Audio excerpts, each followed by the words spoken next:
Yung mga members po na mananalangin ay nandito na po lahat. Invited po natin si Brother Soseng. Brother Soseng. Ayan. Start na po tayo at tayo po tumayo at ihanda po natin ang ating puso't isipan dahil magwa-worship po tayo sa ating Panginoon at King of Kings and the Lord of Lords. Kung maaari nga po ay pakita natin na tayo po ay attentive, nagpipray at tinataas ating kamay sa pag-glorify at paglululahati sa ating Panginoon. Oh, hallelujah, purihin ka, Panginoon Diyos. Hallelujah, hallelujah. O Ama naming banal na makapangyarihan sa lahat, sa pangalan ni Jesus na yung Panginoon sa ring tagapagligtas at sa patnubay ng iyong banal na Santo Espiritu. Minsan po, Panginoon Diyos, kami muli nagpupuri, dumadakila sa iyong pangalan, nagpapasalamat.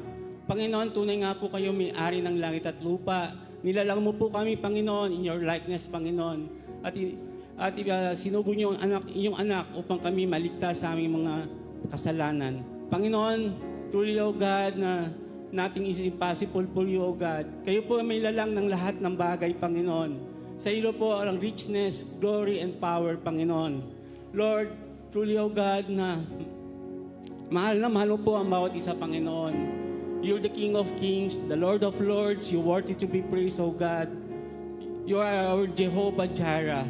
The Lord provides. Jehovah Rapha, the Lord who heals. Jehovah Nisi, the Lord is our banner. Jehovah Sidkenu, the Lord is our righteousness. Oh God, purihin ka, O Diyos. Tunay nga, Panginoon, Jesus, Yahweh, our Savior. We praise you, we glorify you, we magnify you. We dedicate our lives to you, Panginoon. No matter what happens to us, O God. Lord, at ang iyong will po ang masunod sa aming buhay, Panginoon. Pinupuri ka namin at pinapasalamatan sa kamamanghamanghang bagay na ipinagkaloob niyo, Panginoon. We adore you, we glorify you, we magnify you, we praise you, O God. Nothing can compare to your love, O God. We look our eyes to the hills. Where do our help comes from? Our help comes from the Lord, the maker of heaven and earth. Truly, O God, nothing is possible to you. You are a great God, O Lord. Oh, hallelujah. As high as the heavens above the earth, so high is your love toward us. As far as the east from the west, so far you remove our transgression from us. Lord, kayo lamang po ang aming Diyos na minamahal at dinadakila, Panginoon. At sa araw na ito, Panginoon, buong puso kami nagagalak dahil magkaisa po kami na magpupuri at magpapasalamat sa iyong mga blessings, sa iyong kamanghamanghang bagay na yung ginawa sa aming buhay. Lord, ito po ang aming dalangin sa matamis at makapangyarihang pangalan ni Jesus. Amen. Hallelujah. Pangalan po ng aming Panginoong Jesus, kami po'y tumutulog sa inyong harapan, Panginoon. Kami po, Lord, ay sinasama ko po ang aming kongregasyon na kami po ay humingi ng tawad sa inyo, Panginoon. Ang buong kongregasyon, Panginoon, kami po ay lumalapit. Nawa po, mapatawad niyo po kami sa aming pong mga nagawang mga kasalanan na hindi po namin sinasadya. Gayon din po sa aming mga isip, sa mga salita na hindi po namin namamalaya. Kami po yung nagkakamali, nagkakasala sa inyong harapan. Humingi po kami ng tawad sa inyo, Panginoon. Gayon din po sa aming mga paningin. Kami po yung nagkakamali. Patawarin niyo rin po kami, Panginoon. Nawa po, sa umaga po ito, humingi po kami ng tawad para kami po yung lumapit at magpuri sa inyo, Panginoon. Dahil kayo po ang aming Panginoon at tagapagligtas ng aming mga buhay. Wala na po kaming ibang hilingin sa inyo dahil kayo po ay mapagpatawad na Ama, Panginoon. Maraming pong salamat po, Lord. Nawa po, kayo po ang magbigay muli ng kalakasan sa bawat isa sa amin. Patawad po, Panginoon. In Jesus' name, Amen. Hallelujah, hallelujah. Oh Lord, we praise you, we glorify you, Lord. We thank you, Lord, and praise you, Lord, sa magang ito, Lord, na pinagkaloob niyo po sa amin. Maraming salamat po sa bagong gising, sa bagong umaga, sa bagong araw, sa bagong linggo pong ito at sa bagong buwan na pinagkaloob niyo po sa amin at sa amin pong haharapin po, Lord, na mga araw po, Lord. Maraming salamat po, Lord. Di po namin malaman po, Lord, kung saan po namin huhugutin ang salitang maraming salamat po, Lord. Dahil po sa inyong kabutihan, sa inyong kagandang loob para po sa amin, sa pagkakaloob niyo sa amin ng inyong bugtong na anak na siya pong naglinis at naglinis ng aming mga kasalanan na gayon po ay maging anak niyo po kami, O Lord. Lord, maraming salamat po, Lord, sa mga mga pagpapala at mga biyaya na pinagkaloob niyo sa amin, mapamaterial man po to o mapapisikal, O Lord. Maraming salamat po, Lord. At maraming salamat din po, Lord, sa pinagkaloob niyo po sa aming pagpapatawad po sa aming mga kasalanan. Maraming salamat po, Lord. At sa bahay po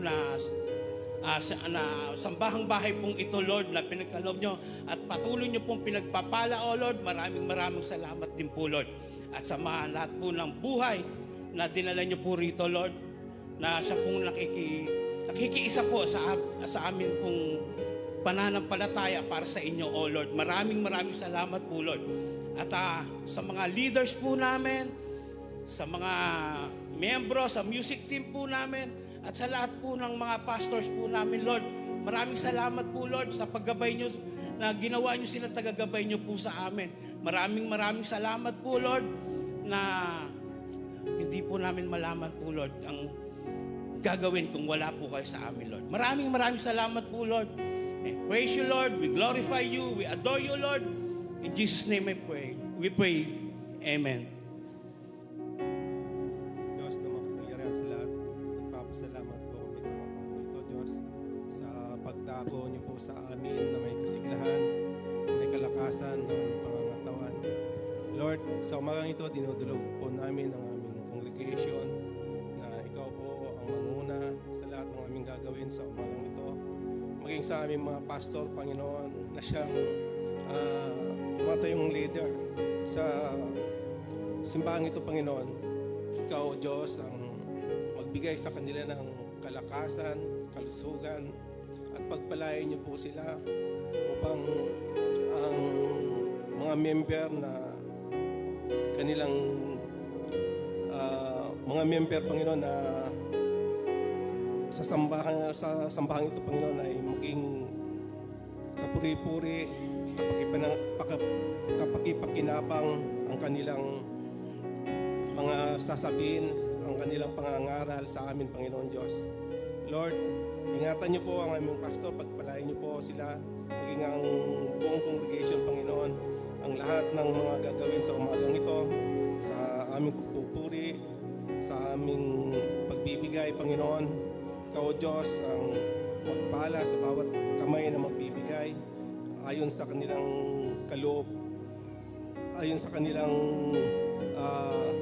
kagustuhan, Panginoon Diyos. Lord, sa umagang ito, sa aming paglapit sa inyo, ikaw, Diyos, ang dapat na may taas, ang iyong dakilang pangalan ang siyang dapat may tanghal sa umagang ito, Panginoon Diyos. Gabayan niyo po kami sa aming pagpupuri, sa aming pang ibang gagawin sa umagang ito, Panginoon Diyos. Ikaw, Diyos, ang kabuuan ng aming gawain ito, Panginoon Diyos. At huwag mo hayaan, Panginoon, na lalabas kami sa sanktuaryong ito na hindi namin dala ang iyong pagpapala, Panginoong Espiritual. Maraming salamat po, Diyos. Ito ang aming samot dalangin sa tanging pangalan ng Panginoong Jesus. Salamat po, Panginoon, sa umagang ito. Dahil po muli, binigyan mo po kami ng pagkakataon na makalapit sa iyo. Nilalapit po namin ang aming bansang Pilipinas. At sana po magmula sa pinakamataas sa aming Pangulong Ferdinand Bongbong Marcos po at sa pinakamababang mamayan po ng aming bansa. Dinudulog po namin sa inyo na magangat po ng katiwasayan, kapayapaan sa aming bansa, O Lord. Sana po, Panginoon, ang kapayapaan na nanggagaling sa iyo na ipinagkaloob mo sa amin, O Diyos, ang siyang mamagitan sa amin at sa mga karatig bansa, O Lord. Sana po ay maging maganda ang mga pag-uusap at upang magangat lahat po ng kapayapaan sa bawat isa na nag-uusap upang mapag-usapan ang lahat po ng mga problema na kinakaharap ng bawat lugar, bawat bansa po, O Diyos. At idinudulog din po namin, Panginoon, na pagpalain mo at ikaw po ang siyang manguna sa lahat ng mga leader at magbigay ka po ng karunungan na hangarin na maging maunlad ang aming bansang Pilipinas, O Lord. Maglagay ka po ng mga leader na mamumuno upang mapagpalang lalo ang aming bansa na may pusong nanggagaling sa iyo, O Diyos. At ikaw po ang siyang maparangalan at ikaw ang siyang maging sentro ng bawat namumuno ng aming bansa, O Lord. Salamat po sa mga naglilingkod ng tapat na ikaw ang kanilang tinitingala, ikaw ang kanilang pattern, O Diyos. At Lord, sana po magkaroon ng magandang hangarin ang bawat mamamayan at palagi pong umasa, manalangin palagi sa iyo, O Diyos, sapagkat ang bansang umaasa sa iyo, nananalangin at ikaw po ang siyang umaamin ng mga kasalanan, O Lord, ay iyo pong pinagpapala ang bansang iyon, O Lord. Lord, inilalapit po namin ang aming bansa na ikaw po ang siyang patuloy na umangat dito. Ikaw ang patuloy na maging gabay ng bawat Pilipino, O Diyos. At Panginoon, idinudulog po namin ito sa iyo na may kababaang puso, O Lord. Gabayan mo po ang aming mga nanunungkulan, ang aming mga leader, O Diyos, magmula sa mga pinakamataas na nanunungkulan, maging sa mga kasandaluhan, sa mga pulis, mga teacher, lahat po ng mga nasa mataas na posisyon, O Diyos, sana po ay magkaisa na para sa ikaunlad ng aming bansa, O Lord. Maraming salamat, O Lord, sa pag-asa at sa pagkakataon na palagi mong ipinagkakaloob sa amin, O Diyos. Sana, O Diyos, ikaw palagi ang maging sentro ng aming kaisipan dahil ikaw po ang siyang naglagay ng mga leader na ito at sa iyo lamang po namin madadama ang katahimikan at ang pagpapala na higit pa sa lahat ng mga pagpapala, O Diyos. Maraming salamat po sa umagang ito, Panginoon. Ikaw po ang siyang patuloy na maitaas at mapapurihan sa aming bansa, O Lord, at sa aming buhay, O Lord. Maraming salamat, Panginoon. Ito po ang aming samot dalangin na may pasalamat sa tanging pangalan ng iyong bugtong na anak na si Jesus. Ang lahat po ay magsabi ng Amen. And praise the Lord. Mahal po tayo ng mga prayer partner at gamitin po natin ang power na pinagkaloob ni God. Magpalakasan po ang bawat isa.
Amen. Magandang umaga po sa ating lahat, church. Morning. Hello, good morning. Good morning. Good morning. Amen. Hallelujah. Sige po, let us all stand. And as we gather today, we all know at sino po ba ang naniniwala na we are here because of the grace of God. Can we say amen? Amen. Amen, yes. Dahil sa grasya ng ating Panginoon, kaya tayo nandirito. And that we are gathered not because of who we are, but because of who God is. Amen. Amen. So we are gathered in this place not because of us na kailangan nating mag-fellowship, but it is because of who God is. That is why we are gathered in this place. And it says in Ephesians chapter 2 verse 8 to 9, Ephesians chapter 2 verse 8 to 9, sinabi po dito, "For it is by grace you have been saved through faith, and this is not from yourselves, it is the gift of God, not by works, so that no one can boast." Sige nga po, basahin po natin ang sabay-sabay sa Tagalog. Let's go. Sapagkat dahil sa kagandahang loob ng Diyos, kayo ay naligtas sa pamamagitan ng pananampalataya. Amen. At ito ay kaloob ng Diyos at hindi mula sa inyong sarili. Hindi ito bunga ng inyong mga gawa, kaya't walang may pagmamalaki ang sinuman. Can we say amen to that? Amen. Amen. Grace found us when we were lost. Grace lifted us when we were broken. Grace saved us because we could not save ourselves. Amen. Amen. In Psalms 103 verse 8, it says, "The Lord is compassionate and gracious, is slow to anger, abounding in love." In verse 12, "As far as the east is from the west, so far He removed our transgressions from us." Today, church, no matter what we've walked in with, kung ano man po ang kinakaharap natin ngayon, church, His grace is sufficient. Amen. Amen. His Amen. mercy is new. Yes. His love never fails. Amen. Amen. So let us come boldly to His presence. Let us lift our voices and worship the God whose grace saves, restores, and makes all things new. Let us worship the Lord. Amen. Amen. Hallelujah.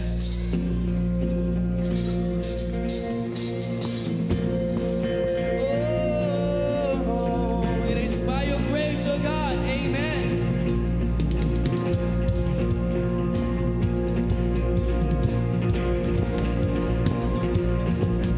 Oh,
is free, my soul is saved. It really is amazing grace. I'll testify of what He did. He gave me life, I'm born again. My heart is free, my soul is saved.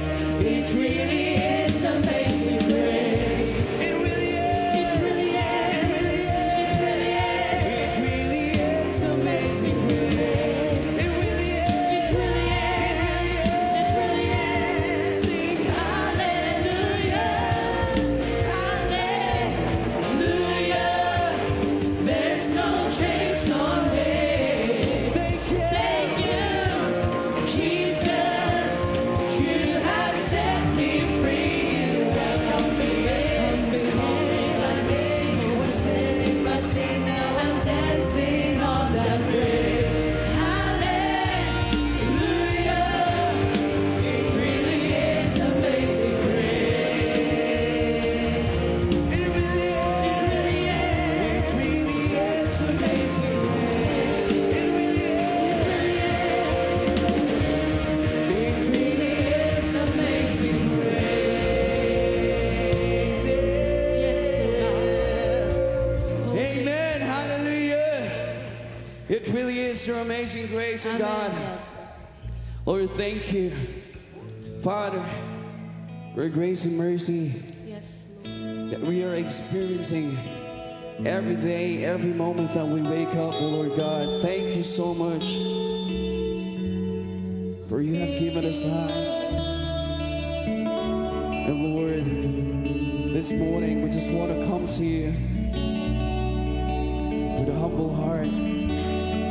Lord, we ask for your presence to be in this place, oh God. We speak to your people, oh God. Oh, Jesus.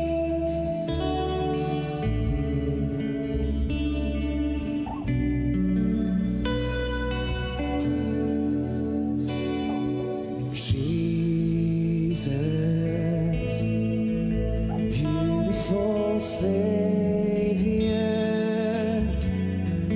God of all majesty,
Jesus.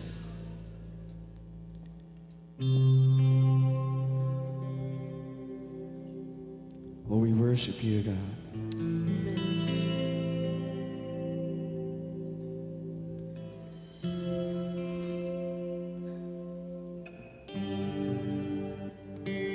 Jesus.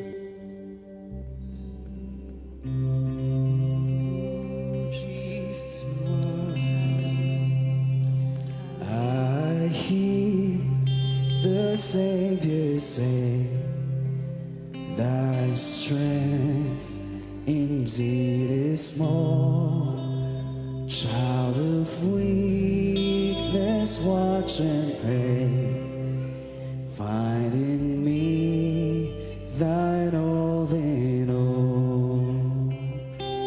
Jesus paid it all to him I owe. Sin had left a crimson stain, he washed it white as snow.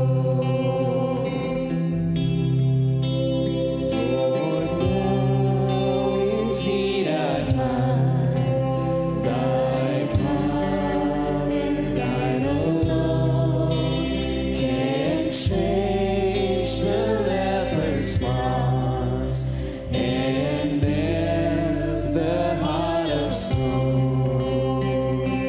Jesus made it all to him I owe.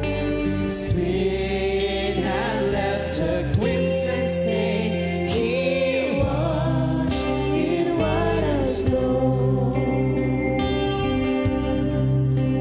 And when before the throne I stand incomplete, Jesus died my soul to save. My lips shall still repeat, and Jesus made it all to him I owe. Sin had left a crimson stain, he washed it white as snow. Jesus made it all, and Jesus made it all to him I owe. Sin had left a crimson stain, he washed it white as snow. He washed it white as snow. He washed it white as snow. Oh, praise the one who paid my debt and raised this life up from the dead. Oh, praise the one who paid my debt and raised this life up from the dead. Oh, praise the one who paid my debt and raised this life up from the dead. Oh, praise the one. Come on, church, let us praise the one.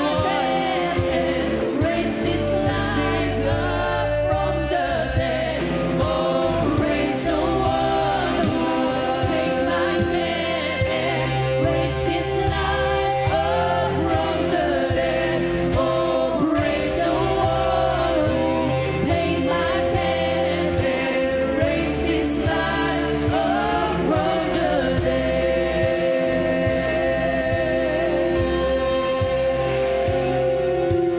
Oh, Jesus, Jesus paid it all to him I owe. Sin had left a crimson stain, he washed Should we sing this song together, it white as church? snow. Jesus paid it all. Jesus made it all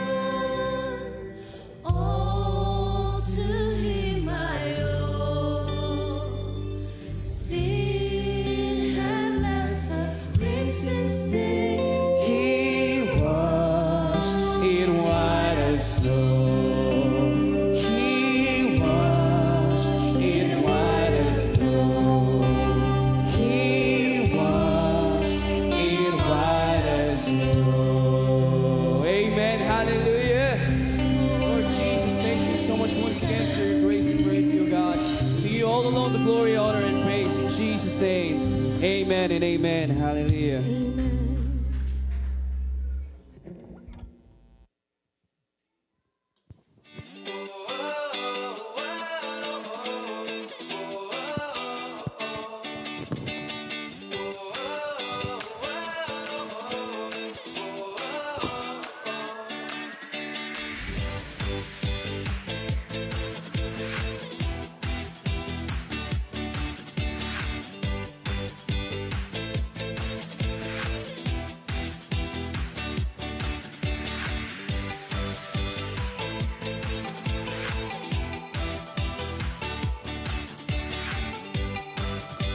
Morning po.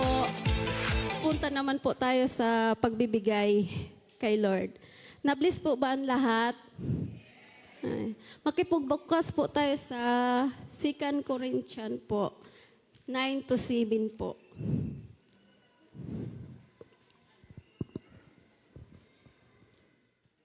Hindi ko makita. Ang bawat isa'y tapat magbigay ayon sa hindi ko makita. May mata ko. Sorry po. Ang bawat isa ay dapat magbigay ayon sa kanyang pasya, maluwag sa loob at hindi napipilitan lamang sapagkat inibig ng Diyos ang nagbibigay ng may kagalakan. Salamat sa Panginoon. Totoo po yan. Pinupuri ko po siya.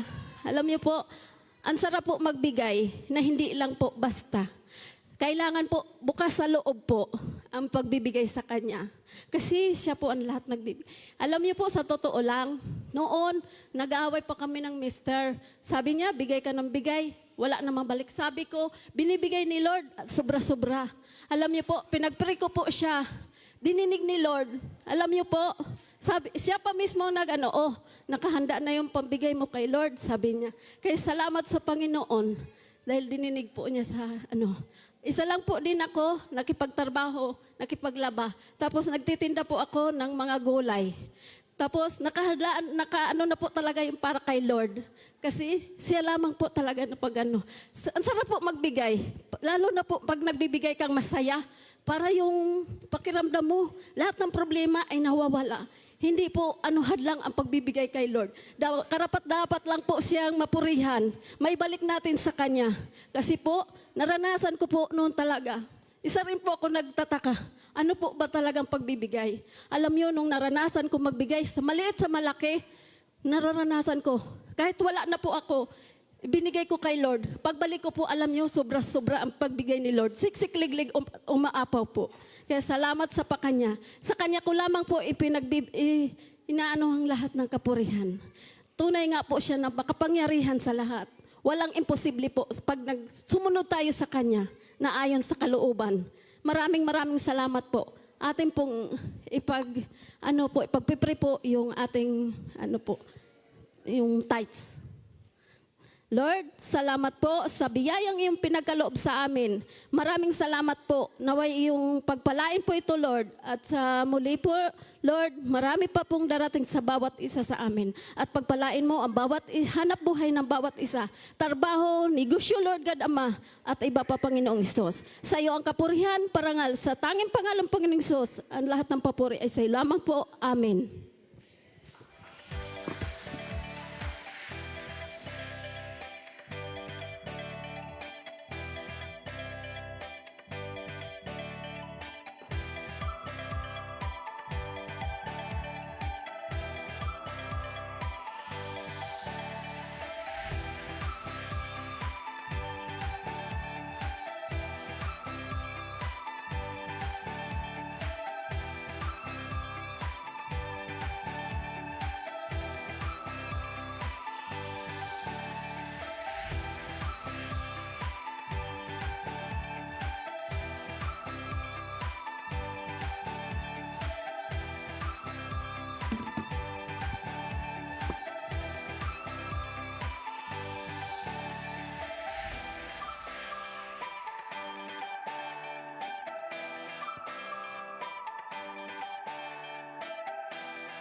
Ano to? Sang request?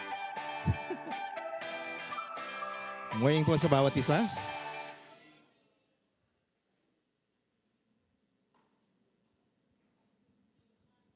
May inabot sa akin dito parang song request ba to?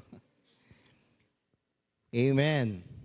Sige po, maikling mga announcement lang po. Sa darating pong February 28, which is next month po, which it is Saturday. Sa lahat po ng mga couples, meron po tayong couples night. Tama po ba? Couples night ba yan? Yan. Christ in the cord that binds a couple. Ito po ay sa 28, sabi ko nga po, Saturday. Meron po tayong guest speaker, si Pastor Emil David. Ang oras po ay alas 3, of course. Pag sinabing alas 3, hindi po alas 4, hindi po alas 3:05, alas 3. Meron pong bayad dito, of course, dahil po meron tayong dinner. Ayan. Ang ticket po ay available for 300 pesos. Hanapin nyo lang po si Sister Francine Perez, yung anak ko po. Wala po yata siya ngayon. Kasi nandyan siya. Kung wala po si Sister Fran, si Sister Odesan. Ayun po, nandun siya sa likod. Siya lang po yung kaisa-isang nakaitim doon sa likod. Makikita nyo siya. Ayan, yung magandang nakaitim sa likod. Kaway-kaway. Amen. Ngayon po, meron tayong mga first attendees. Ano po? Pag tinawag ko po yung pangalan nyo, pwedeng tumayo. Si Rodolfo R. Aison. Nasaan siya? Ayun po. Welcome po sa CCLCC. Yan, sige po. Pwede na po kayo makaupo. Mamaya po, patatayuin ko kayo uli. Huwag lang po kayo magsawang tumayo at umupo. Pagpe-pray po namin kayo kasama ng mga birthday. And of course, hindi na first time attendees to. Si Sister Annabel Ramos. Nandyan po siya. Ayan. Kapatiran po natin yan. At ngayon, of course, bago ko po i-greet yung mga birthday celebrant, meron tayong New City Catechism. Ayan. Nasa question number 5 po tayo. Kung makikita nyo po, dati natapos na natin yung mga 50 plus questions. Binalik po natin ito for this year para ma-memorize po natin yung mga question na yan. So ngayon po, nasa question number 5 na tayo. At ang tanong po ay, ano pa ang mga nilikha ng Diyos? At ang sagot po ay ginawa po natin sa Genesis chapter 1, verse 31. Nilikha ng Diyos ang lahat ng bagay at ang lahat ng kanyang nilikha ay mabuti. Yan. Dahil po ngayon ay February 1, tatawagin po natin yung mga birthday celebrant for the month of February. Sino pong may birthday dito? Maganda-handa na po kayo. Pagkatapos ng service, magpa-Jollibee naman kayo.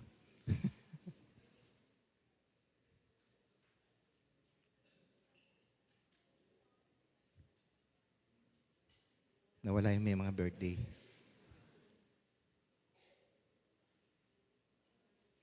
Ayan, ngayon, si Sister Ivy, anak po ni Brother Jess at Sister Irene, si Ivy Luisa Canlas. Ngayong pong araw na to, February 1, of course, ang ating pong senior pastor, si Pastor Luisito Vercesa, bukas po yon. Then, Sister Chiquina Joaquin sa February 8. Sa February 9, si Princess Ramirez.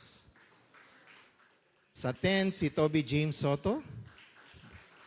Sa 10, si Alden Manalo. Mga bata, Sa 13, si Teacher Jan Limuel.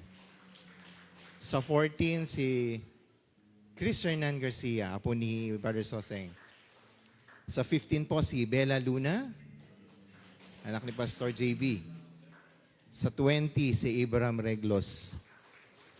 Sa 21, si Jovi Mercado.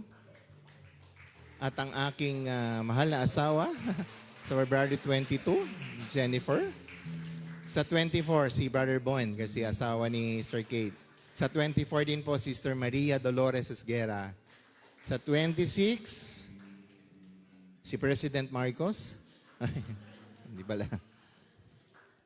Ayan, so bago natin sila ipagkanta, gusto ko pong tumayo muna yung mga bagong attendees at saka yung magsa-celebrate ng birthday for this month. Pwede po ba? Huwag po kayong mag-alala, hindi kami magpapalibre sa inyo. Ay, iisa lang.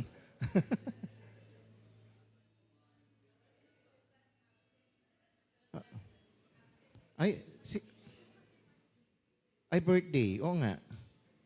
Lahat ng may birthday, tatayo po. Parang sinadya po na ayaw tumayo, ayaw magpakita dahil sinabi kong after ng service magpapakain. Anyway, sige po. Stretch po natin ang ating mga kamay. Pag-pray po natin ang ating mga bagong attendees at saka mga birthday celebrant.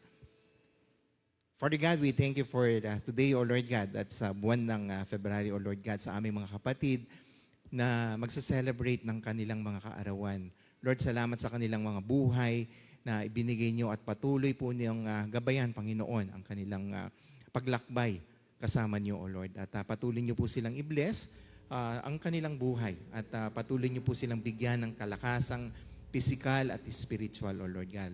At Lord, sa kanilang paglakbay kasama ka at sundin ka, Panginoon, ay kayo po ang patuloy na gumabay at mag-bless sa kanilang buhay. Kalakasan po ang aming dalangin sa kanila. At gayon din po, Panginoon, ang aming mga kapatid na bagong dating po dito, O Lord God. Kayo ang humawak sa kanila at patuloy po, Panginoon, na ipakita nyo ang inyong grasya sa kanilang mga buhay. At Lord, dalangin po namin na patuloy po nilang makilala ang inyong pangalan at kayo ay kayo ang mamuhay sa kanila, at Lord, at patuloy po silang at magpatuloy po sila, Panginoon, sa lakarin sa inyo, Lord. Maraming salamat po at amin na pong dinadalangin ang lahat ng ito sa matamis na pangalan ng aming Panginoong Jesus. Amen and amen. Ngayon po ay pakakanta natin ang mga birthday celebrants. Happy birthday to you, and to Jesus be true. God bless you and keep you. Happy birthday to you. Happy birthday to you, and to Jesus be true. God bless you and keep you. Happy birthday to you. Maligayang bati, nawa'y mamalagi kay Jesus na namin. Maligayang, maligayang, maligayang bati.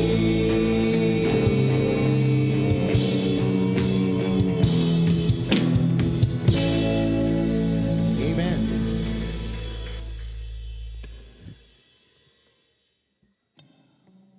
Amen. Dahil may awit, may kainan. Ngayon po, ihanda natin ating mga sarili sa pakinig ng salita ng Diyos na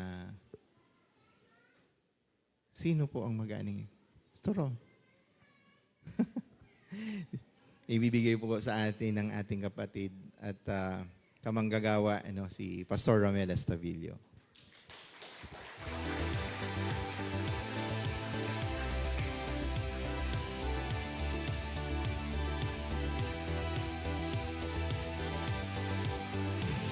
Sige po, good morning. Tayo po ay manalangin na para magtuloy-tuloy na po tayo. Aming Diyos, nagpapasalamat po kami sa pagkakataong ito, Panginoon, na ginather mo muli ang iyong mga anak. Panginoon, we believe marami kayong nilaan para sa amin. Dalangin namin yung kabuuang kalubusan ng kalooban niyo sa bawat isa sa amin na siyang magbubuo rin ng aming buhay, especially sa aming spiritual life, O God. Hayaan mo, Panginoon, na maranasan bawat isa sa amin ng banal na Espiritu na siyang nag-confirm, O God, na kami nga ay anak ng Diyos, Panginoon. At salamat. We welcome you in this place, O God. We believe, Lord, ay kakausapin mo ang bawat isa sa amin sa umagang ito. We just depend on you, Lord. Minsan pa we acknowledge, O God, our dependence on you na kung wala po ang inyong anointing at wala pong yung presence, lahat ng aming ginagawa ay walang kabuluhan. Kaya po, salamat Lord God. We believe that you are here, you are inside of us, and you are with us, O God. At yun po magdadala sa amin sa katagumpayan sa umagang ito. We give you praises in Jesus' name. Amen and amen. Amen. Good morning po. Sa mga nagtatanong po kung buhay pa po yung gumupit sa akin, buhay pa po. Dinemanda ko lang. Good morning po. Ako po ay lubos na nagpapasalamat sa Diyos dahil may nakasama po natin yung si Tatay Rudy. Sabi ko nga po sa inyo nung nakaraan ay araw-araw, every time na makita ko siya, lagi ko siyang pinapanalangin na one day, Lord, dalhin mo siya sa amin na makasama namin siyang magpuri. And today is the day. Kaya po nakita ko pa lamang siyang nakabihis kanina, lubos na po yung aking pagpapala sa aking puso. Amen? Amen po. Salamat po sa Panginoon. So, marami pong nilaan ng Lord sa bawat isa sa atin sa umagang ito. Bago po tuluyan akong magpatuloy, pwede niyong napasalamatan niyo na po ba ang Diyos sa kondisyon ng iyong kalusugan na maayos? Totoo? Salamat Lord, maayos yung kondisyon ng kalusugan ko. Napasalamatan niyo na po ba yan? Last time po ay nagkaroon po ako ng chance bumisita sa JBL. Malinaw po ba yung Last time po ay nagkaroon ako ng chance pumusita sa JBL at nakita ko po doon mga kapatid yung may mga sakit. Iba sa kanila ay hirap ng lumakad, iba sa kanila po ay nandun na talaga sa bed. At doon ko po na pasalamatan on my breath ang Panginoon na, Lord, salamat sa kalusugan. Amen po? Minsan po ay talaga namang parang lahat na ng kalungkutan sa mundong ito ay nasa iyo na dahil nga hindi naaayon yung nangyayari sa buhay mo. Pero kapatid, ang kalusugan ay isang pagpapala. At ako po ay nabiyayaan ng pagkakataong may panalangin sila, isa-isa. Nanalangin po ko sa isa, yung relative ng isa, tinatawag ako, yung relative na tinatawag ako. At meron po isa doon, si Kuya Noel. Pinanalangin ko po siya. Bago ko pinanalangin, ay sinare ko po si Jesus Christ. Alam niyo po, sinishare ko si Jesus Christ dito sa tenga niya na kasi hindi na po medyo maganda yung itsura niya. So sinishare ko si Jesus Christ, yung ginawa ni Jesus Christ na, Kuya, kapag nanampalataya ka sa ginawa ni Jesus Christ sa buhay mo, pwede ka nang lumapit sa presensya ng Diyos. Na kapag nanampalataya ka sa ginawa ni Jesus Christ, Kuya, pwede mo nang tanggapin ang pagpapala ng Diyos. Kasama nito ang pagpapalang kagalingan. Talaga pong nasa tenga po ako. Pinapanalangin ko po siya. At pinalo po kinabukasan. Yun nga po, sabi po ni ate ay siya po ay pumanaw na. Kinabukasan. Siya po ay namayapa na. Nalulungkot ako. Part of me ay nalungkot. Another part of me ay nagdiriwang sapagkat narinig niya ang ginawa ni Jesus Christ. And I believe siya po ay nanimpalataya sa ginawa ni Jesus Christ dahil tumatango siya. Siya po ay nag-i-amen kapag kasi nasabi ko po yung ginawa ni Lord. Kaya po part of me ay talagang nagpapasalamat dahil narinig niya ang Panginoong Jesus. Amen? Kaya inaabisuhan ko po kayo after ng service. Available po ako. Baka gusto nyo ring magpa-pray.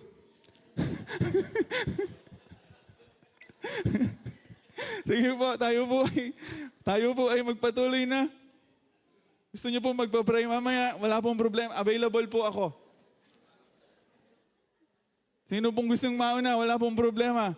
Tsatsagain ko po kayo. Sige po, just open up your Bible sa 2 Corinthians chapter 4, verse 7 to 15. 7 to 15. Pwede ba yung Tagalog na ate? Sige po, bago po natin basahin ito pong si Pablo ay in-encourage niya po ang mga taga-Korinto sapagkat sila po ay nawawalan na po ng pag-asa, sapagkat sila po ay napakadaling matangay ng false teachings. Ine-encourage po ni Pablo itong mga taga-Corinthians at ipinapaalala po niya yung mga nangyari sa kanila at yung mga nangyari sa kanilang ito ay dalangin niya hindi masayang na magkaroon ng kabuluhan. Okay po? Sa isa pong lingkod ng Diyos, kapag ka inalay mo ang buhay mo para ipalaganap ang salita ng Diyos at hindi po napalaganap yun ang hindi magandang damdamin na mararanasan ng isang tagapahayag ng Diyos. Pero kung nakita mo na namuhay siya sa pamamagitan ng sinermong salita ng Diyos ay pinamuhay niya ito, yun naman po ang reward ng isang tagapahayag ng salita ng Diyos. Amen? So tignan po natin, basahin po natin. Sabi po ni Pablo, ngunit kaming pinagkalooban ng kayamanang spiritual na ito ay tulad sa mga palayok na gawa sa putik upang ipakilala na ang dakilang kapangyarihan ito ay sa Diyos at hindi sa amin. Kabilaan ang pagpapahirap sa amin, ngunit hindi kami nalulupig. Kung minsay nababagabag, ngunit hindi kami nawawalan ng pag-asa. Inuusig kami, ngunit hindi kami pinababayaan. Napapatumba kami, ngunit hindi lubusang nailulugmok. Lagi naming taglay sa aming katawan ang kamatayan ni Jesus upang sa pamamagitan ng aming kamatawan ay mahayag ang kanyang buhay. Habang kami nabubuhay, lagi kaming nabibingit sa kamatayan alang-alang kay Jesus upang sa aming katawang may kamatayan ay mahayag ang kanyang buhay. Kaya't habang nagwawagi sa amin ang kamatayan, nagwawagi naman sa inyo ang buhay. Imagine niyo po yan. Sabi po ni Pablo, habang nagwawagi sa amin ang kamatayan, kayong mga mananampalataya ay nagwawagi naman ang katagumpayan. So habang sila po ay paupos, sila tayo naman po ay palago ng palago, sabi po ni Pablo. Sige, sundan po natin. Sinasabi ng kasulatan, nagsalita ako sapagkat ako'y sumasampalataya. Sa ganong ding diwa ng pananampalataya, nagsasalita kami dahil kami sumasampalataya. Sapagkat alam namin ang Diyos na muling bumuhay sa Panginoon Jesus ay siya ring bubuhay sa amin kasama ni Jesus at magdadala sa atin sa kanyang piling. Pakibasa po ang verse 15. Dito po ako iikot yung lesson natin. Pakibasa po.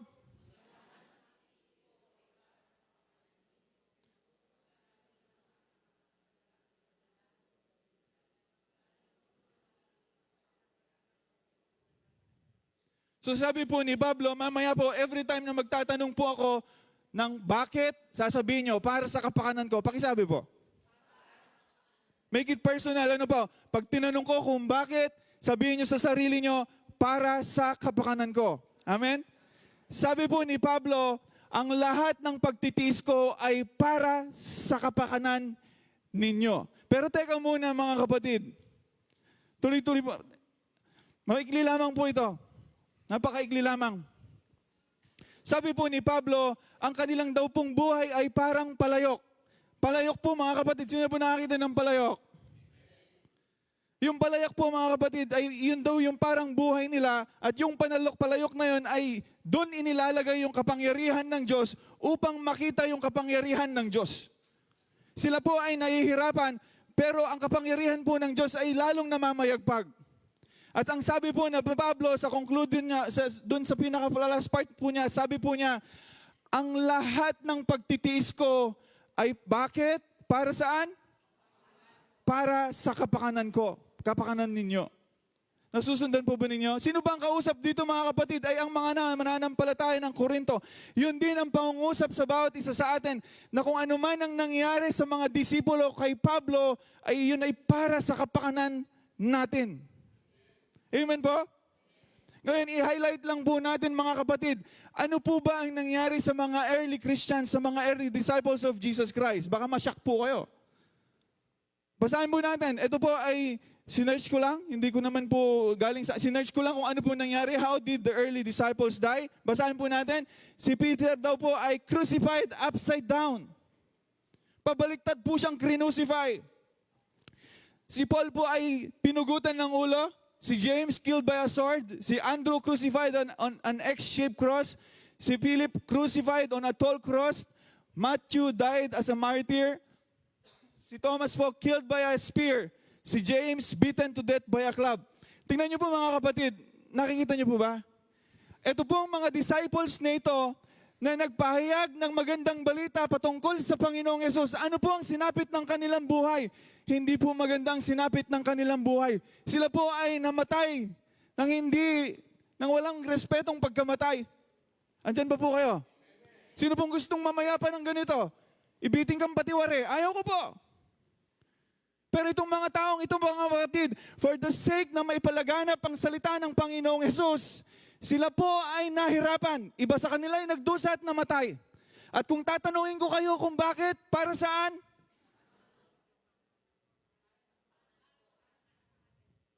Para sa kapakanan po ng bawat isa sa atin. Nasusundan po natin. Ito yung mga taong ito, mga kapatid, kahit patayin sila, sila po ay nagpapatuloy sa kanilang pananampalataya. Hindi para sa kanila, kundi ang lahat ng nangyari sa akin, sabi ni Pablo, para sa kapakanan mo. Grabe. Nasusundan niyo po ba ito? Isipin niyo po, yung buhay po ng mga early disciples ay nagamit, namatay sila, nagdusa sila, napahirapan sila, ginamit sila ng Diyos, inalaw ng Diyos yun para maihayag ang magandang balita patungkol sa Panginoong Yesus. Kaya sabi ni Pablo, para kaming palayok na nagdadala ng kapangyarihan ng Diyos upang makita niyo ito. Habang kami ay unti-unting namamatay, unti-unti naman kayong nabubuhay. Dahil ang lahat ng nangyari sa amin ay para sa kapakanan ng bawat isa sa ating mananampalataya. Andyan po kayo. Kayo po mga kapatid, kaya nyo bang tumayo sa pananampalataya nyo pag dumating na po ang pag-nag-usapan ay is a matter of life and death? Andyan pa po kayo. Pag sinabi mo, naniniwala ka kay Jesus Christ, papatayin ka, magpapatuloy po ba kayo sa pananampalatayang yan? Grabe, wow. Naalala ko tuloy yung kwento ng isang kapatiran. Isang ateista. Nagpunta sa pare. Siya po ay nagkumpisal. Father, patawarin mo ako. Sabi daw po ni pare, ay bakit anong ginawa mo? Nakapatay ako.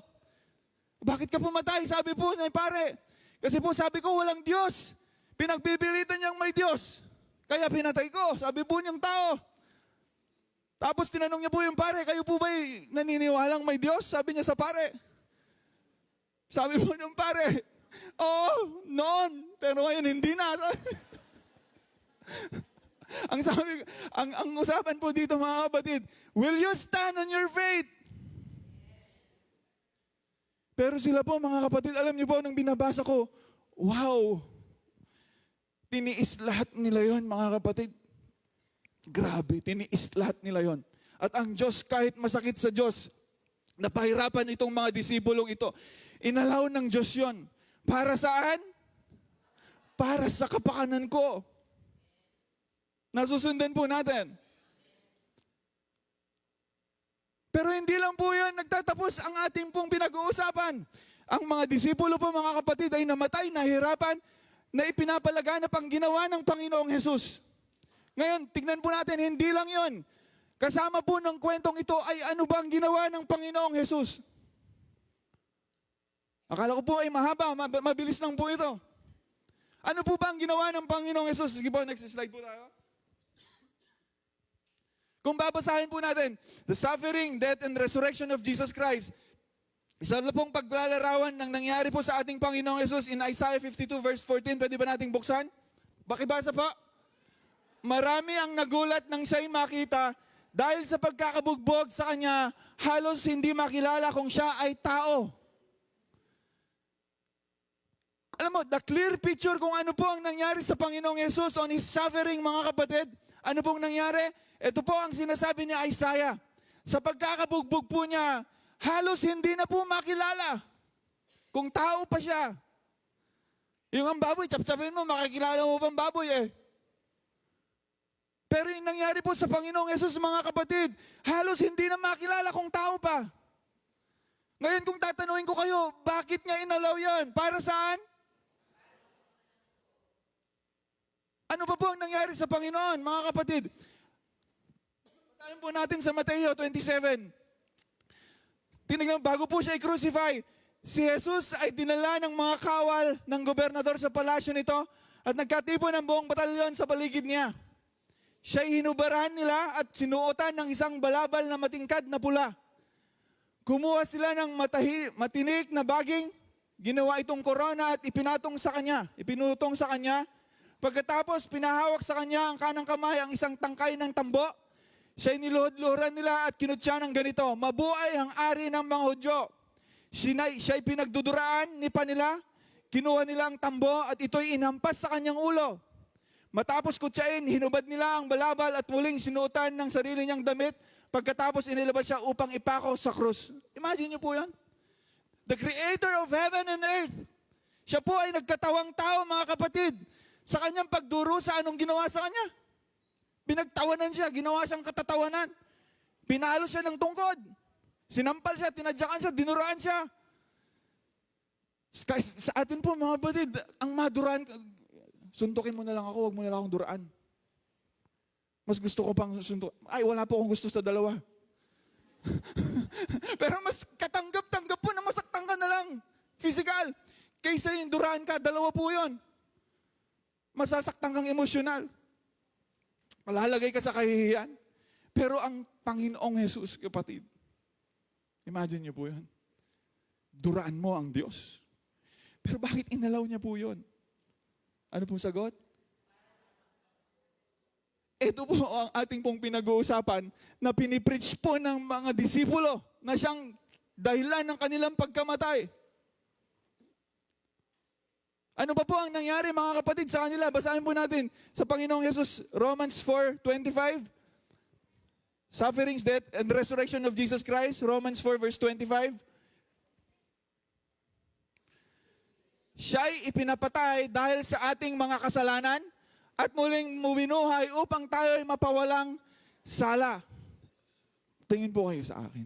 Kailangang maunawaan po natin ito.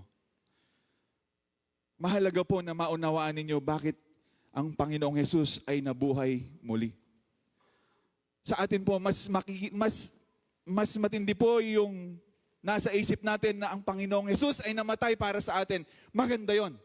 Pero mas maganda, kapatid ko, kapag buuin natin. Buuin na ang Panginoong Jesus ay nabuhay din para sa'yo. Kasi bakit, kapatid? Siya ay ipinapatay dahil sa ating kasalanan. Okay? Okay yon. So nung namatay po siya, dahil nananampalataya tayong nasa Kanya, namatay po siya kasama natin. Ngayon, kung hindi po siya nabuhay muli, mga kapatid, what's next to us? Lahat po ng ating pananampalataya, sabi sa Korinto, walang kabuluhan kung hindi nabuhay ang ating Panginoong Jesus. Nabuhay muli. Andyan po kayo? So napakalaga po ng ating pong pinag-aaralan at pananampalataya na ating ilalaan na si Jesus ay nabuhay muli. Dahil, mga kapatid, sabi po sa ating binasa, siya ay namatay para sa ating kasalanan. Amen. Thank you, Lord Jesus. At siya ay nabuhay muli upang yung buhay na yun, kapatid, dahil nananampalataya kang nakipag-isa ka kay Jesus Christ, yun na rin ang buhay na nakikita ng Diyos sa inyo. So napakahalaga. Pwedeng ang Panginoon mamatay sa inyong kasalanan, pero pwede niyang sabihin, oh yan, namatay na ako sa iyong kasalanan, huwag ka nang magpakita sa akin, sasabihin ng Diyos. Pero hindi po, nabuhay siyang muli, kapatid, upang yung kanyang pagkabuhay muli, yun ang katatayuan natin sa harapan ng Diyos. Andyan po kayo. Mabilis po ba ako magsalita? Okay naman? Hinahabol ko po yung cycle ng inyong mga mata. Baka po bumaba. So habang bumaba, nilalakasan ko. Alam niyo po, may pastor po kami dati nung nasa ako, Saudi Arabia. Ako po ay namamanga sa pastor na yon. Alam niya pong kunin yung atensyon ng tao. Pag nakita niya pong yung napapadalas na yung pikit ng mata mo, sisigaw siya. Ang galing. Pagka naman dilat na dilat ka, mga kapatid, nakita ang dilat ng mga tao, magsishare siya ng nakakaiyak, iiyak ka.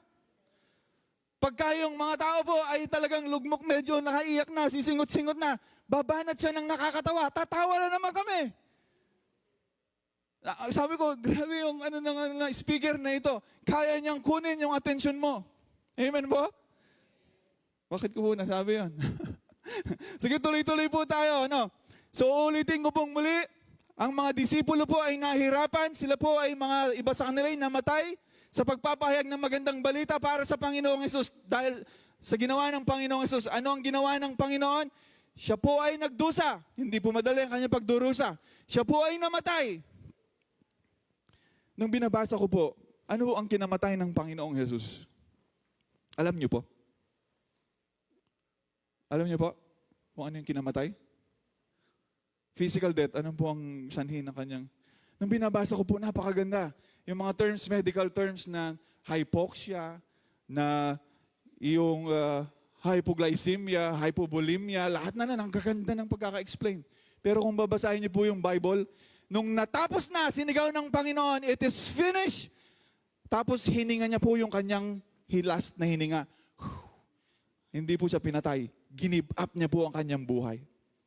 Hindi siya namatay, kapatid, dahil, mga kapatid, sa ordinaryong tao, dun sa pagpapahirap sa kanya, patay na dapat tayo. Hindi na tayo aabot doon sa Golgotha. Pero ang Panginoong Jesus, kapatid, namatay siya nung natapos na. It is finished, sabi po ng Panginoon. And He breathed His last. Pero tingnan po natin yung mga nangyayari. Grabe po yung mga pangyayari, di po ba? Na siyang ipinapalaganap ng mga disciples. Andyan pa po kayo? Last part na po ako.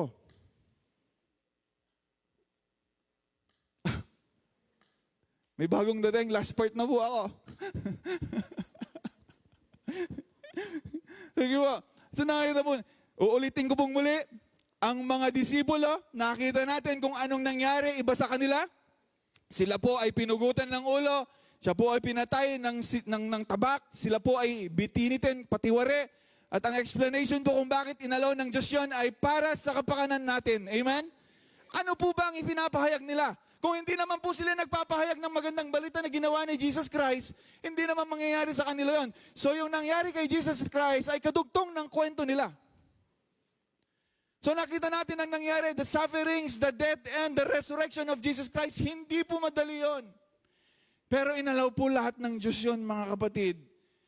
At yung ang explanation lang ay isa, para sa kapakanan natin. Hindi po doon nagtatapos ang kwento, mga kapatid. Meron pang Old Testament time. Alam niyo po ba ang Old Testament time? Dito niyo maintindihan ng kaunti ang Biblia. Alam niyo po ba ang Old Testament time? Most of the true stories in the Old Testament time, it illuminates, yung word natin doon, it illuminates, highlight the works of Jesus Christ. Last na po ako. Last slide na po ako nito. Mabilis lang po ba? Nakailang minutes na po ba ako? Maaga pa po. Sige, okay. Thank you po. Salamat sa encouragement. Sige, diretsuin po natin ito. So, tingnan po natin. Tingnan natin ang Old Testament time, minsan pa, so, i-breakdown ko na lang kung ano nangyari. Ang Old Testament time, most of the stories ay ini-illuminate po nila. Inilalarawan ang gagawin ng Panginoong Jesus. Amen? Samantalang ang mga tao, after Jesus Christ ay inilarawan nila kung ano yung ginawa ng Panginoong Jesus. Upang sa paglalarawan ng ginawa ng Panginoong Jesus, manampalataya kayo sa Kanya. At sa pananampalatayang yan, maibalik kayo ng Diyos sa Kanyang piling. Imagine niyo po yun. Nasa conclusion na po ako, pero ano po natin yun mamaya. Tingnan po natin kung paano ihinahayag, inilalarawan ng Old Testament stories ang ating Panginoong Jesus ang Kanyang gagawin. Alam niyo po ba ang story of Adan? Andiyan po kayo? Stories of Adan. Ito po mga, tingnan po natin, yes, si Adan po ay may free choice, hindi pwedeng pakialaman ng Diyos ang kanyang pagpili. Bakit, may tanong na, bakit hindi na lang in-stop ng Diyos si Adan para hindi na magkasala? Paano i-exercise ni Adan ang kanyang free choice, mga kapatid? Kung i-stop siya ng choice, pag pumili siya, walang free choice pagka ganon. Para bang, mamili ka na kung anong gusto mo. Nung pipili ka na, wag yan. Pwede ba yan? Binigyan mo pa ako ng pipilian, ayaw mo naman akong papiliin. So God gave a free choice to Adan. Okay ba, nasusundan pa natin? Ang tanong dito, bakit hindi na lang in-stop si Adan? Hindi niya pwedeng gawin yon. May isa pang tanong, bakit hindi in-stop ng Diyos si Satan? Para hindi na magkasala si Adan. Kung ang usapan ay free choice ni Adan, bakit hindi na lang si Satan or yung serpent? Bakit, stop ka na para hindi magkasala si Adan? Pero alam niyo po mga kapatid, inalaw po ng Diyos yon na magkasala ni Adan. Para saan? Para ma-highlight po yung gagawin ng Diyos. Mas makita natin. Basahin po ninyo Romans 5:17-19. Basahin po natin. Naka-ready po ba yun? Pakibasa po. Sa pamamagitan ng pagsuway ng isang tao, sino po yun? Nung last time po, sa pamamagitan ng pagsuway ng isang tao. Dahil nga po, sino yon? Sabi na, si Jesus. Puro Jesus. Hindi naman siya yon, si Adan yon. Pinapakita mo lang na hindi ka nakikinig sa lesson. One time mo, nag-share po, sa pamamagitan ng pagsuway ng isang tao, sino yon? Sabi ko, Jesus! Ano ka? Sasang ka? Si Adan po yan. Okay ba? Naghari ang kamatayan. O, tingnan niyo po, dahil daw sa pagsuway ni Adan, pwedeng i-stop ng Diyos yun na siya'y magsuway. Pero hindi po in-stop ng Diyos yun. Hinayaan niyang mangyari po yun. Para saan? Ma-magnify niya. Ngunit sa pamamagitan ng isang tao, sino yon? Wow, nagbabasa sila. Ngunit sa pamamagitan din ng isang tao si Jesucristo, ang mga taong pinagpala ng sagana at tinunuring na matuwid ng Diyos ay maghahari sa buhay. 18. At kung paano ang pagsuway ng isang tao ay nagdulot ng kaparusahan sa lahat, ang matuwid na ginawa rin ng isang tao, si Jesus Christ, ay nagdulot ng pagpapawalang sala at buhay sa lahat. 19. Sapagkat kung ang naging kasalanan ng marami dahil sa pagsuway ng isang tao, marami rin ang mapapawalang sala dahil sa pagsunod ng isang tao. So tignan po ninyo mga kapatid, ang pagsunod ni Jesucristo mga kapatid, hindi natin ma-appreciate kung hindi nangyari yung pagsuway ni Adan. So God, in His infinite wisdom, kung paano niya po, pwedeng i-stop niya po si Satan at hindi na itip si Adan upang wala ng kasalanang lalagap sa salimutan. Pero inalaw po ng Diyos yun kapatid.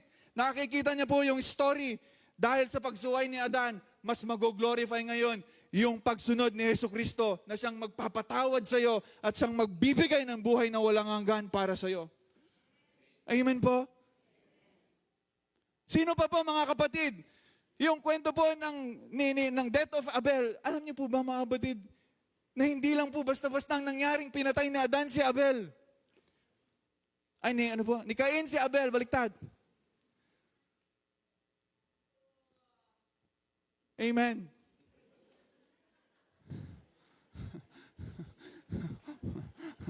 Para ako nakarinig ng heavenly language. Ito ba yung lingwahe ng anghel? Salamat po. Thank you, Lord. Alam niyo po ba, ang dugo po ni Abel ay dumanak. Hindi lang po bastang dinalaw po ng Diyos na dumanak ang dugo. Ang Book of Hebrews po pinapaliwanag. Basahin po natin ang Book of Hebrews. Sa Hebrews na po ako, ate. Hebrews 12:24. Pakibasa po. Nilapitan ninyo si Jesus ang tagapamagitan ng bagong tipan at ang dugong iwinisik na may pangako na mas mabuting bagay kaysa kay sinisigaw ng dugo ni Abel. Bakit nandyan si Abel sa Book of Hebrews, New Testament? Tanong ko nga po sa inyo. Bakit po siya nandyan? Inalaw po ng Diyos na dumanak ang dugo ni Abel. Kung babasahin niyo po ang Genesis, ang sabi doon, the blood of Abel cries out before me, sabi ng Diyos. Sumisigaw daw yung dugo ni Abel. Ano po ang isinisigaw ng dugo ni Abel? Katarungan ang sinisigaw ng dugo ni Abel. Upang ma-appreciate naman natin, kapatid, ano ang isinisigaw ng dugo ng Panginoong Jesus sa buhay natin? Sa tingin niyo, ano kaya? Kung ang dugo ni Abel, sinasabi, bigyan niyo ako ng hustisya, Diyos. Bigyan niyo ako ng katarungan, O Diyos. At yun ang binigay ng Diyos. Pero dito po, nandito daw tayo sa Panginoong Jesus. May better covenant. Speaks of a better covenant. Kaysa sa dugo ni Abel. Ano po ang sinasabi? Every time that we see the blood, ano po ang isinisigaw? Ang isinisigaw niya po, ikaw ay pinatawad na sa iyong kasalanan. Yun ang isinisigaw ng dugo ng Panginoong Jesus. Ba't walang nag-amen? Hindi po hustisya ang isinisigaw ng dugo ng Panginoong Jesus. Ang isinisigaw po ng dugo ng Panginoong Jesus, alam niyo po ano yan? Ikaw ay pinatawad na sa iyong kasalanan. Nabayaran na ang iyong kasalanan. Iyon ang isinisigaw ng dugo ng Panginoong Jesus. So nangyari po yun kay Abel. Dumaloy po ang dugo ni Abel upang ma-appreciate natin ang sigaw ng dugo ng Panginoong Jesus. Amen? Tingnan niyo ngayon katabi niya, okay pa ba siya?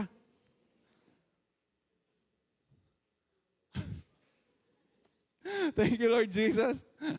So tingnan mo natin, ano pa ang mga kwento sa Biblia in the Old Testament time that illuminates the works of Jesus Christ? Tingnan niyo po, in the times of Noah plus the flood, 1 Peter 3:18-22.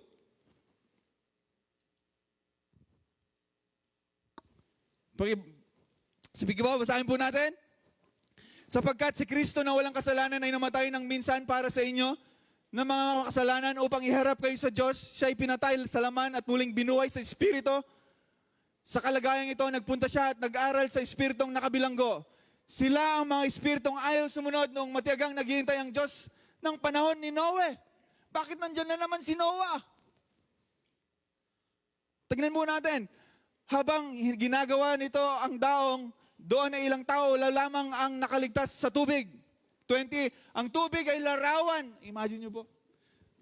Yung tubig sa panahon ni Noah, ang explanation daw po, ang tubig ay larawan ng bautismo. Nandyan po kayo.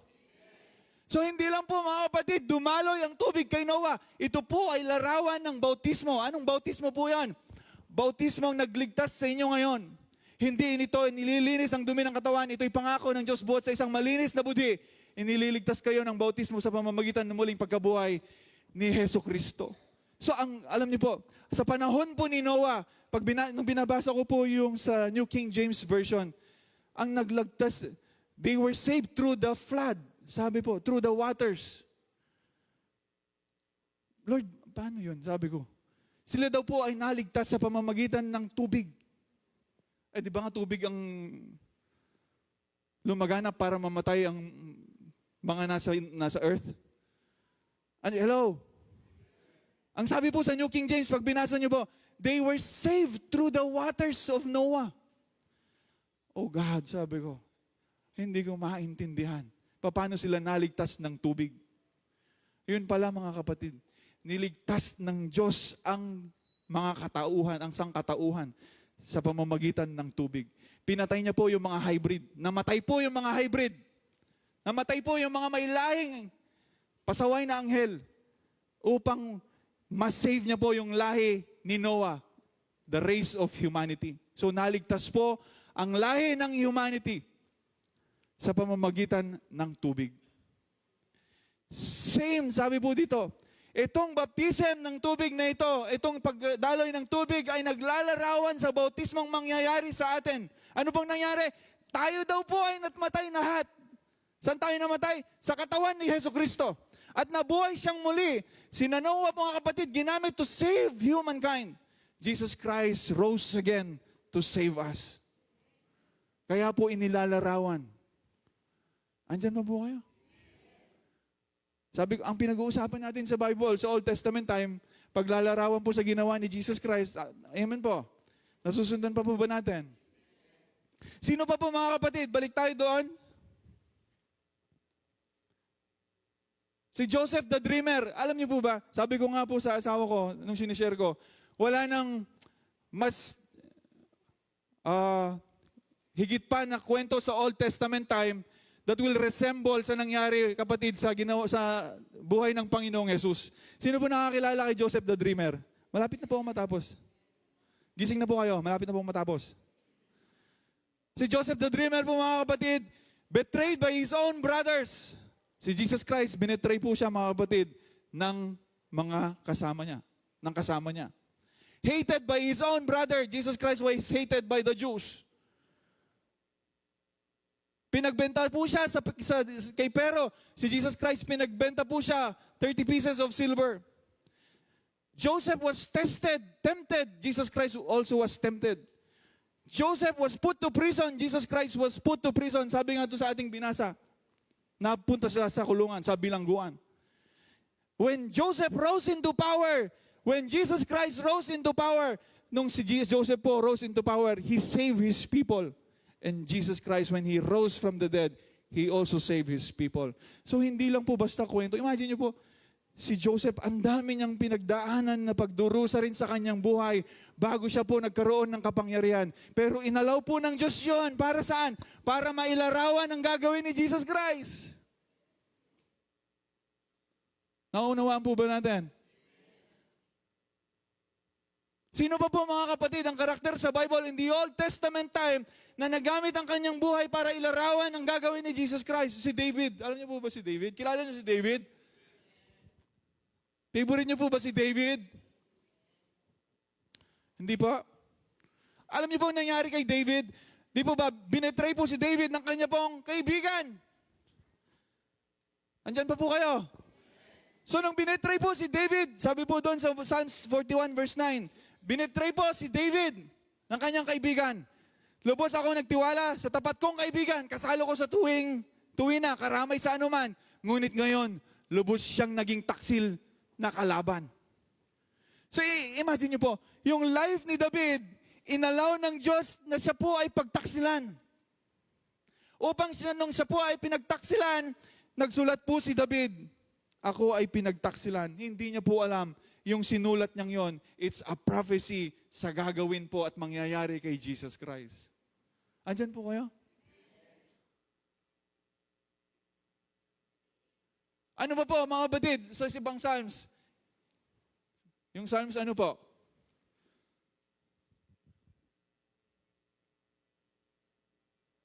Ito po yung sinabi po ni David. Psalms 32 verse 1 to 2. Pakibasa po. At pinatawad rin ang kanyang mga pagsalangsang. Mapalad ang taong hindi pinarangatangan sa harap ni Yahweh. Hindi siya nalinlang. Imagine nyo, isinir na po namin, pinag-usapan na po namin sa Bible study. Nung sinusulat po ni David yan, sabi niya, mapalad ang mga taong pinatawad ang kasalanan at pinatawad rin ang kanyang pagsalangsang. Sa tingin niyo po kaya mga kapatid, siya patungkol sa kanya ang kanyang isinusulat? Hindi po patungkol sa kanya dahil kinote po sa Book of Romans. Ang sinusulat po niyang yun, yung para sa ating mga mananampalataya, para sa ating may nagbayad sa ating mga kasalanan. Kaya nung sinusulat ni David John, siya po ay talaga namang nahirapan, talang tinanggap niya ang parusa ng Diyos. Kaya nung tinatanggap niya na po ang parusa ng Diyos, nagsulat po siya, napakapalad, pinagpala ang kasilang kasalanan ay hindi na parurusahan. Sino ang sinusulatan niya? Tayo po yun. Kinote po yun sa Book of Romans. Imagine niyo po, si Kuya Bob na lang dahil siya naman ang bida lagi sa example.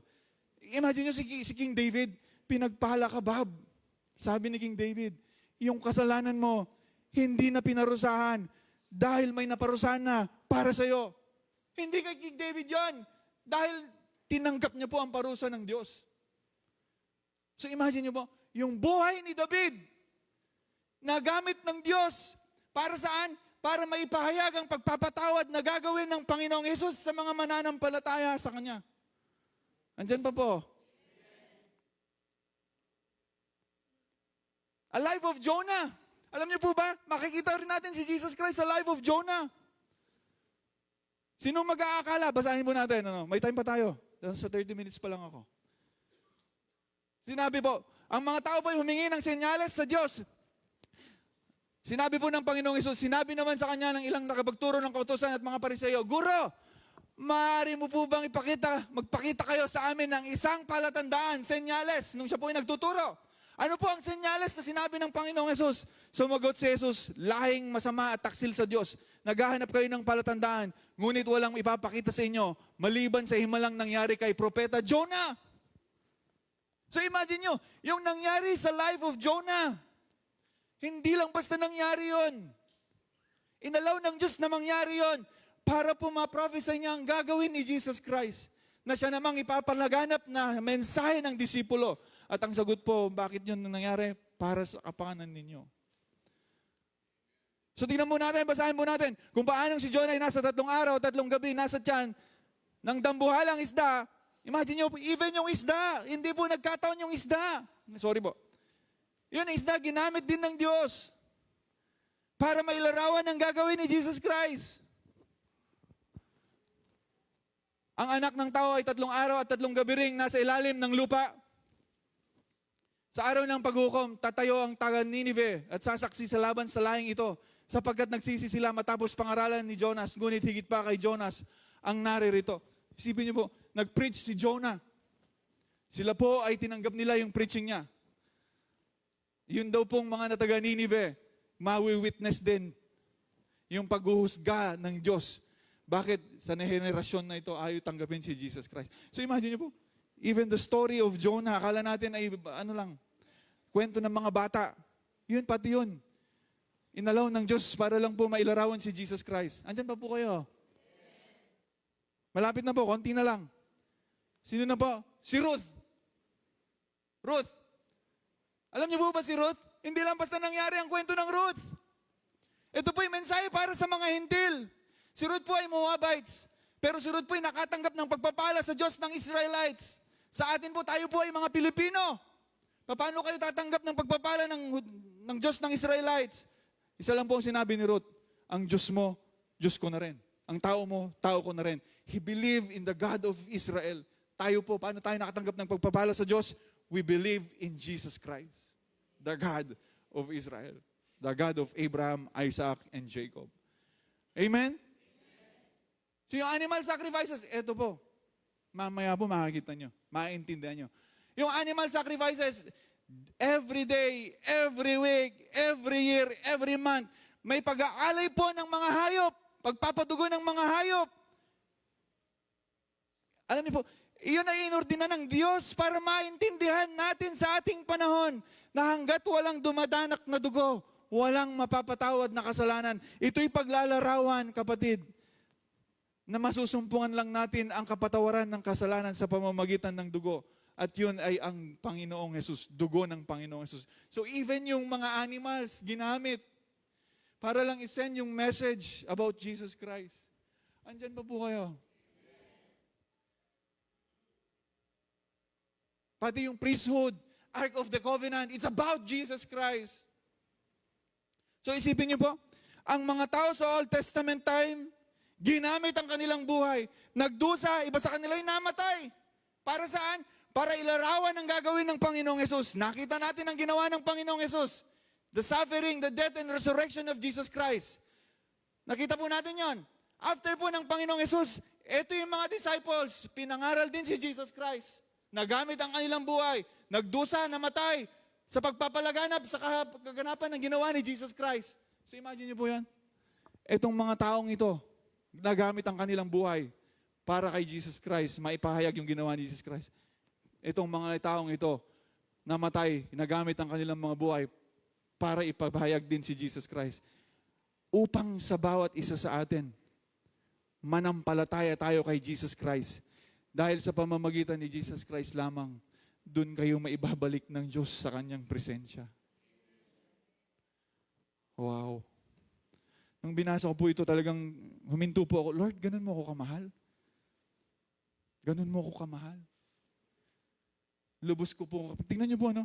Wala pong how God orchestrated everything to send the message about Jesus Christ. At sa message na ito, manampalataya ka kay Jesus Christ.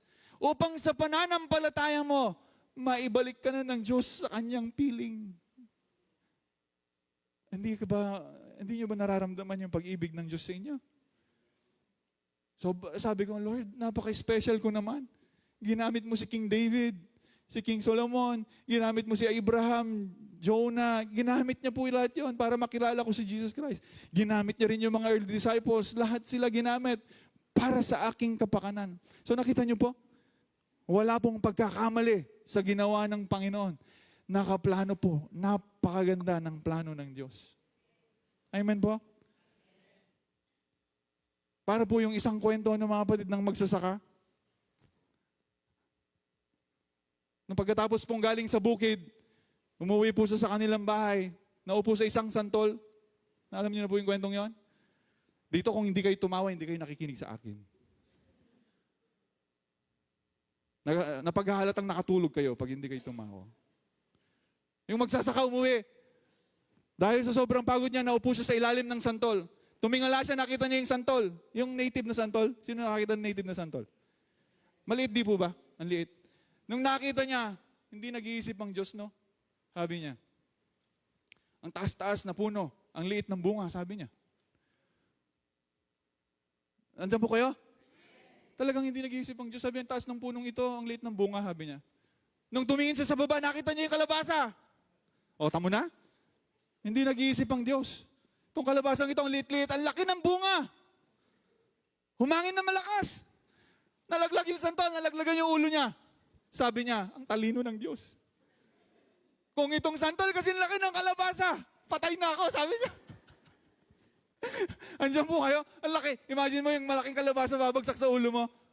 Doon niya na po napagtanto. Napakatalino ng Diyos. O hindi po yun ang, baka naman po pag-uwi natin, yun po ang matandaan ninyo.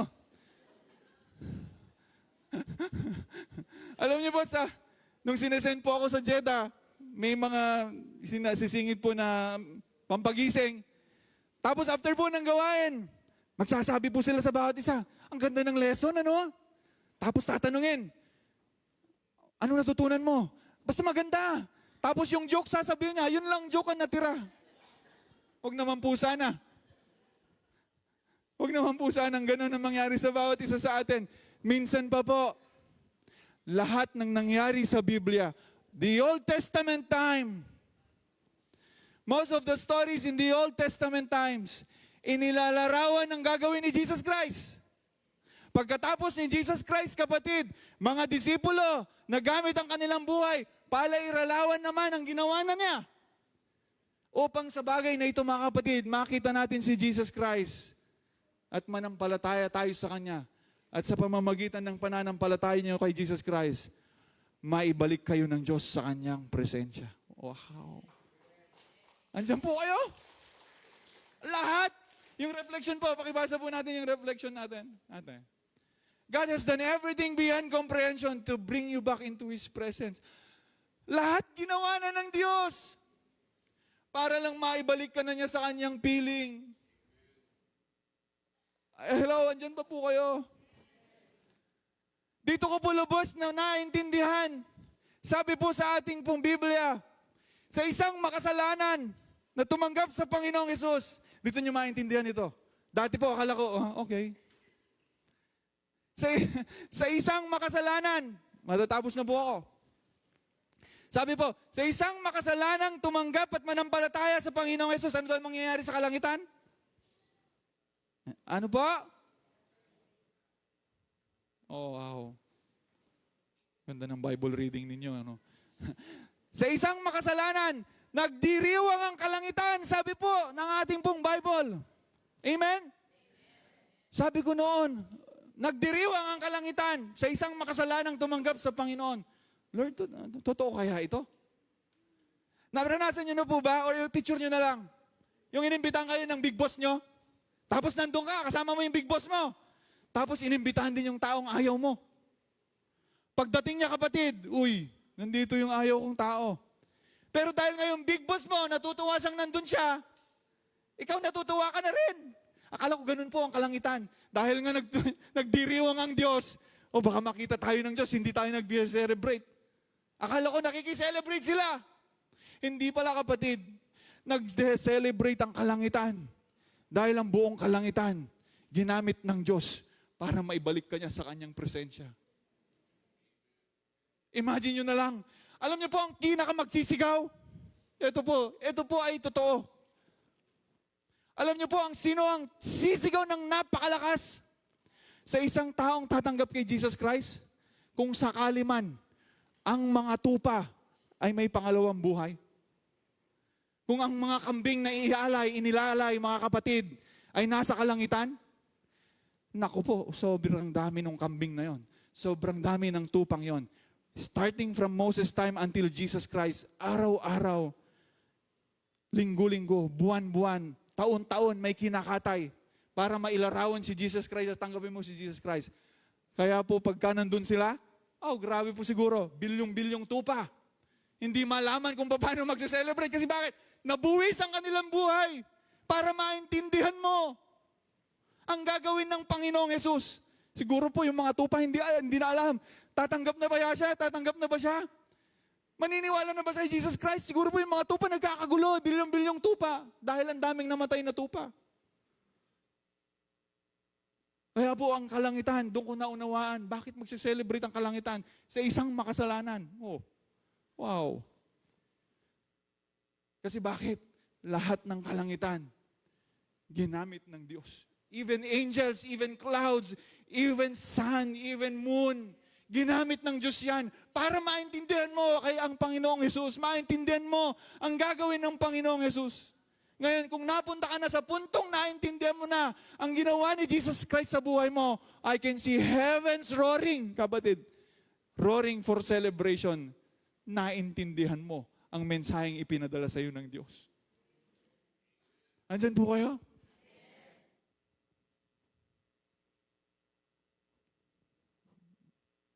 Nasaan na po yung mga ano ko?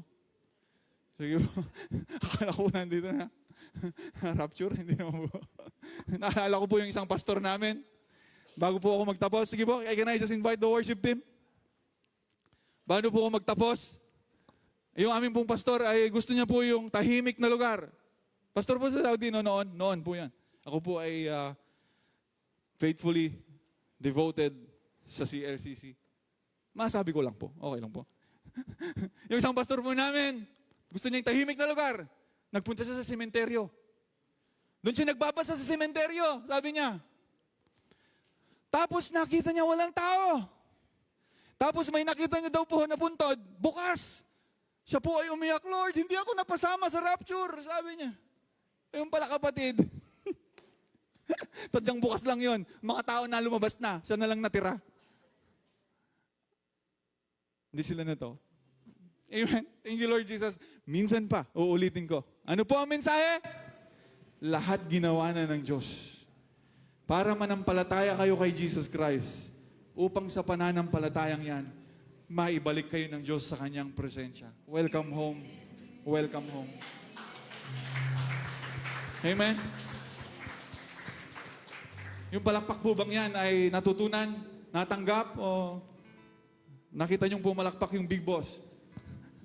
Sige po, tayo po ay tumayo. Atin lamang nating purihin ang Panginoon. Sige po, bago tuloy tayong magsara sa panalangin, hayaan natin ng spirito natin ay makatanggap ng kapahingahan sa pamamagitan ng pagpupuri sa Diyos. Sige. Ang ganda po ng sinasabi ng kanta. Sobrang ganda po ng sinasabi ng kanta. Lahat ginawa na ng Diyos. Kapatid, bumalik ka na. Bumalik ka na sa Diyos. He has done everything. Higit pa sa kaya mong isipin para maibalik ka niya sa kanyang piling. Put your faith in Jesus Christ and now you are welcome in the family of God. Before the world began, you were on His mind. Thank you, Lord. And every tear you cry is precious in His eyes. Because of His great love, He gave His only Son.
Lord Jesus, napakasarap po, Panginoon, purihin ka at mapaalalahanan sa katotohanan na lahat ginawa mo para sa amin, O Diyos.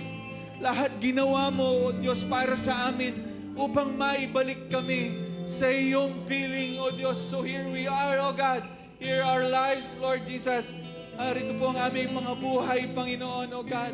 Tuluyan mo na kaming pagharian. Tuluyan mo na kaming sakupin, Panginoon. O God, we are just inviting you right now. Be the Lord and Savior of our lives, Lord Jesus. Salamat po, O God. Thank you. Dinala mo kami sa mataas, Lord, na pagkilala at pananampalataya patungkol sa pagmamahal at pagpapahalaga ninyo para sa amin. Thank you, O God.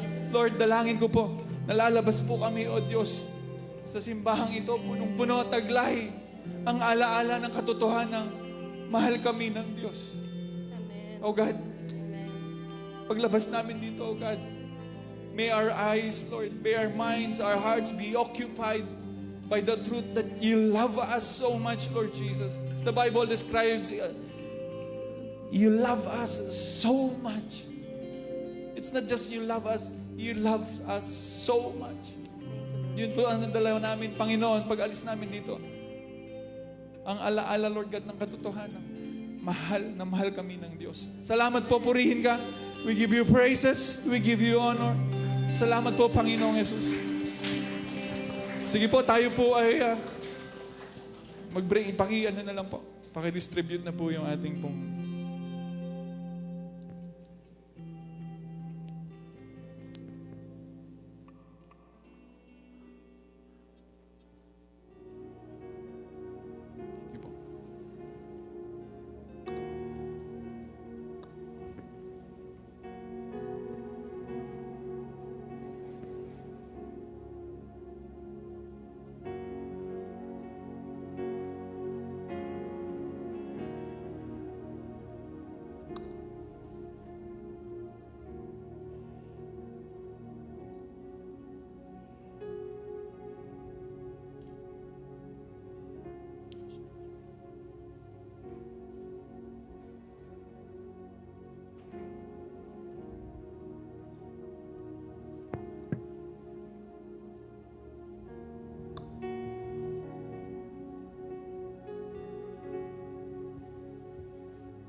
muli ko lang ibalik, kapatid, yung sinabi ng Biblia na sa isang makasalanang tatanggap sa Panginoong Yesus, ang langit ay nagdiriwang. By now, we understand kung bakit ang kalangitan ay nagdiriwang. Dahil ang kalangitan ay ginamit ng Diyos para tayo ay makakilala sa Panginoon upang maibalik niya tayo sa kanyang piling. Kapatid, as I meditate, as I was praying kanina I was praying patungkol sa breaking of bread. Nakita ko po, nailagay po sa aking isipan, sa aking puso kung paano hinihintay tayo ng kalangitan na i-declare itong katotohanan na ito patungkol sa ginawa ng Panginoong Yesus para sa atin. And they are waiting right now to witness kung paano natin i-declare ang katagumpayan ng Panginoong Yesus sa atin. Ito po ang hinihintay nila, na marinig patungkol sa ating pananampalataya. And I'm just inviting you that if you will put your faith and trust on the finished work of Christ, you will never be the same. So right now, O Diyos, Panginoon, bigyan niyo kami ng spirit of discernment, na ma-discern namin ng lubusan, O Diyos, yung ginawa mo para sa amin. Lord, itong tinapay na ito, itinataas po namin. Muli naming inaalala na itong tinapay na ito, ito yung katawan po ninyo, O Diyos, na nabugbog, katawan po ninyong dinuraan, tinadyakan, sinampal, sinugatan. Lahat po ng pagpapahirap ginawa sa inyong katawan. At ang pagpapaliwanag po ni Propeta Isaiah ay dahil sa mga sugat mong ito na inalaw mo sa iyong katawan, kami ay magaling na. So sa umaga pong ito, Panginoon, ang aming pong pananampalataya at pagtitiwala sa kapangyarihan ng iyong ginawa, inilalaan po namin ngayong umagang ito na sa pamamagitan ng pag-alay mo ng iyong katawan, kami po ay may bagong katatayuan na sa mundong ito. Kami po ay malaya na sa lahat ng sakit. Kapatid, tanggapin mo ito. Ikaw ay pinalaya na ng Diyos sa lahat ng sakit at karamdaman. Sapagkat sa mga sugat ng Panginoong Jesus, ikaw ay malaya na sa mga ito. We receive your flesh, Lord, and we receive the healing. Let it flow, Lord.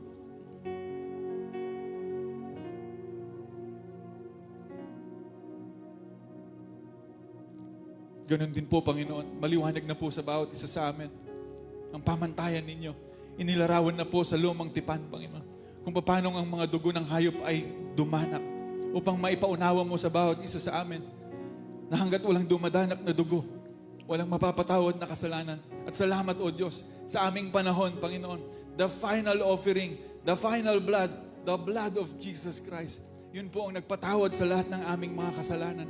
At salamat, nilalaan po namin ang lahat ng aming pananampalataya, lahat ng aming pagtitiwala sa kapangyarihan ng dugo ng aming Panginoong Hesus, na sa pamamagitan ng dugo ng aming Panginoong Hesus, kami ay pinatawad na sa lahat ng aming mga kasalanan. Salamat, Ama, we receive your blood.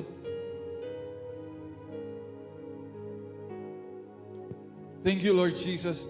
Now, raise up your hands for the final blessing. May the love of God be with you. Amen and amen. May the love of God be with you.